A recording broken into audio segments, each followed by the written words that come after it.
राधा मेरी स्वामिनी, मैं राधा जी को दास।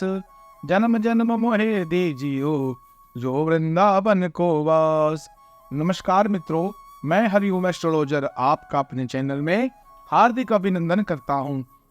आज मैं आपको सुनाने जा रहा हूं कार्तिक मास महात्म का 24वां अध्याय। श्रद्धा भक्ति भाव से श्रवण करें।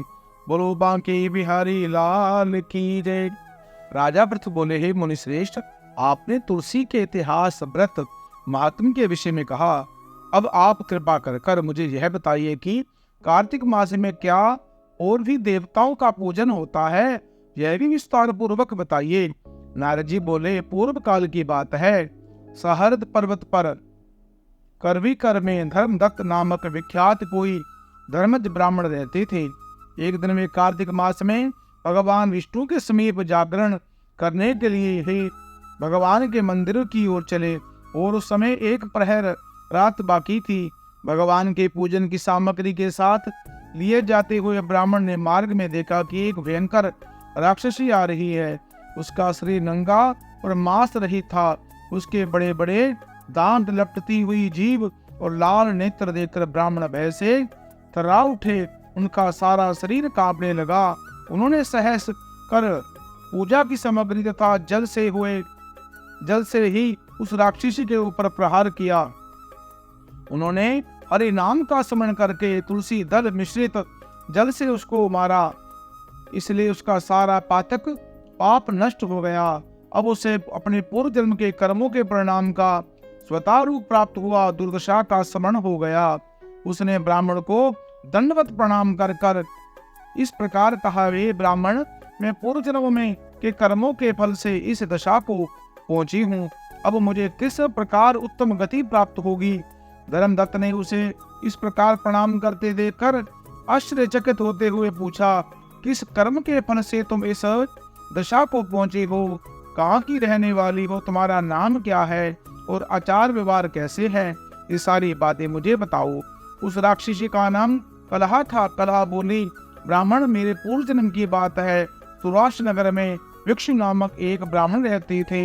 मैं उनकी पत्नी थी। मेरा नाम कलहा था और मैं बड़े क्रूर स्वभाव की स्त्री थी। मैंने वचन से भी कभी अपने पति का भला नहीं किया। उन्हें कभी मीठा भोजन नहीं परोसा। सदा अपने स्वामी को धोखा ही देती रही। मुझे कलहा विशेष प्रिय था, इसलिए मेरे पति का मन मुझसे सदा उद्विग्न रहता था। अंतरोगत गत्वा उन्होंने दूसरी स्त्री से विवाह करने का निश्चय कर लिया। तब मैंने विष खाकर अपने प्राण त्याग दिए। फिर यमराज के दूत आए और मुझे बांधकर पीटते हुए यमलोक ले गए। वहां यमराज ने मुझे देखकर चित्रगुप्त से पूछा, चित्रगुप्त, देखो तो सही, इसने ऐसा कर्म किया है, जैसा इसका कर्म हो उसके अनुसार यह शुभ या अशुभ कर्म करे। चित्रगुप्त ने कहा, इसका किया वह कोई भी शुभ कर्म नहीं है। यह स्वयं मिठाइयाँ उड़ाती थी और अपने स्वामी के लिए और कुछ भी नहीं देती थी। इसने सदा अपने स्वामी से द्वेष किया, इसलिए यह चमदादोरी रहे तथा सदा कलहा में ही इसकी प्रवृत्ति रही। इसलिए विष्ठा भोगी शोकरी योनि में रहे। इस बर्तन में भोजन बनाया जाता है, उसी में यह सदा अकेली खाया करती थी। अतः उसके द्वेष से वह अपनी इस संतान का वृषण करने वाली बिल्ली हो। इसने अपने पति को निमित्त बनाकर आत्मघात किया है। इसलिए यह अत्यंत निंदनीय स्त्री प्रेत शरीर में रहकर कुछ काल तक रहेगी। इसे यम के दूत निर्जन वन में भेज देना चाहिए। वहां दीर्घ काल तक यह प्रेत के शरीर में निवास करे। इसके बाद यह पापिनी शेष 3 योनियों का भी उपभोग करेगी। कला ने कहा, हे विप्रवर, मैं अपनी पापनी कला हूँ। इस प्रेत शरीर में आप मुझे 500 वर्ष बीत चुके हैं। मैं सदैव भूख प्यास से पीड़ित रहा करती थी। एक बनिए के शरीर में प्रवेश कर कर मैं उसे दक्षिण देश के में कृष्णा और वेणी संगम तक आई हूँ।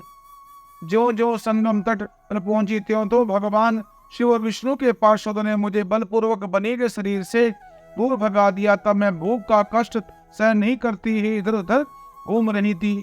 इतने में ही आपके द्वारा मेरी दृष्टि पड़ी। आपके द्वारा तुलसी मिश्रित जल का संसर्ग पाकर मेरे सब पाप नष्ट हो गए।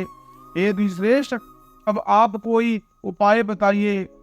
मेरे शरीर में और भविष्य में होने वाली भयंकर 3 योनियों के किस प्रकार मुक्त हो जाऊंगी। कला का यह वचन सुनकर धर्मदत्त ने उसके पिछले जन्म के कर्मों का और वर्तमान अवस्था को देखकर बहुत दुखी हुआ। फिर उसने बहुत सोच विचार कर कहने के बाद धर्मदत्त ने जो कहा उसका वर्णन 25वें अध्याय में बताएंगे। जो इस कथा का जो श्रवण करता है मित्रों, उसके समस्त पाप नष्ट हो जाते हैं, प्रेत योनि से मुक्ति मिल जाती है। और एक उपाय, जो नित्य प्रतिदिन तुलसी के पौधे में दीपक दान करता है, दीपक प्रज्वलित करता है और तुलसी माता की परिक्रमा करता है, उनके समस्त पाप नष्ट हो जाते हैं, घर में सुख शांति का वास होता है, लक्ष्मी नारायण भगवान की कृपा प्राप्त होती है। इसलिए मित्रों, इस कथा को आप अपने इष्ट मित्रों से शेयर करें और पुण्य के भागी बने और अपने इस चैनल को सब्सक्राइब करें और कमेंट बॉक्स में ओम लक्ष्मी नारायण अवश्य लिखें।